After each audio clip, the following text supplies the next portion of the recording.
வர பிப்ரவரி 14ஆம் தேதி உங்க கேலண்டர்ல குறிச்சு வச்சிடாதீங்க. அப்படி நீங்க குறிச்சு வச்சீங்கன்னா சனி பகவான் உங்களுக்கு கொடுத்த கஷ்டங்கள் இருந்து மகாதேவரே அதுல இருந்து வெளியே கூட்டிட்டு வந்துருவாரு. ஏன்னா அன்னைக்கு சனி பிரதோஷம் வருது. இந்த ஒரு விஷயம் நீங்க பண்றதுனால அதை நினைச்சு ஈசனே ரொம்ப சந்தோஷப்படுவாரு. இப்ப அதை நினைச்சு தெரிஞ்சுக்கலாம். இந்த விஷயத்தை எல்லாருக்கும் ஷேர் பண்ணிருங்க. எல்லாருக்கும் இந்த விஷயம் தெரியட்டும். அப்படியே இந்த வீடியோக்கு ஒரு லைக் பண்ணிட்டு சப்ஸ்கிரைப் பண்ணிக்கோங்க. இப்ப நான் சொல்ல போற நேரத்துல அந்த விஷயத்தை நீங்க பண்ணுங்க.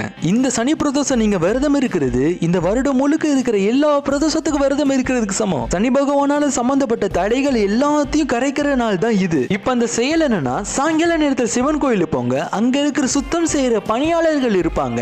அவங்களுக்கு நீங்க அவங்களால முடிஞ்சது பண உதவியோ இல்ல உணவோ இல்ல ஏதாச்சும் கொடுத்து தானம் பண்ணீங்கன்னா அது நேரடியா சிவனுக்கே போய் சேரும். அதனால ஈசன் ரொம்ப சந்தோஷப்படுவாரு. சனி பகவானால ஏற்பட்ட எல்லா பிரச்சனைகளையும் ஈசன் விலக்கிடுவாரு. இந்த ஒரு செயல் நீங்க இன்னைக்கு பண்றதுனால இன்னும் மேலும் என்ன பலன்கள் கிடைக்கணும் கமெண்ட்ல தெளிவா பின் பண்ணிருக்கேன், படிச்சு பாருங்க. ஓம் நம சிவாயன்னு கமெண்ட்ல சொல்லிட்டு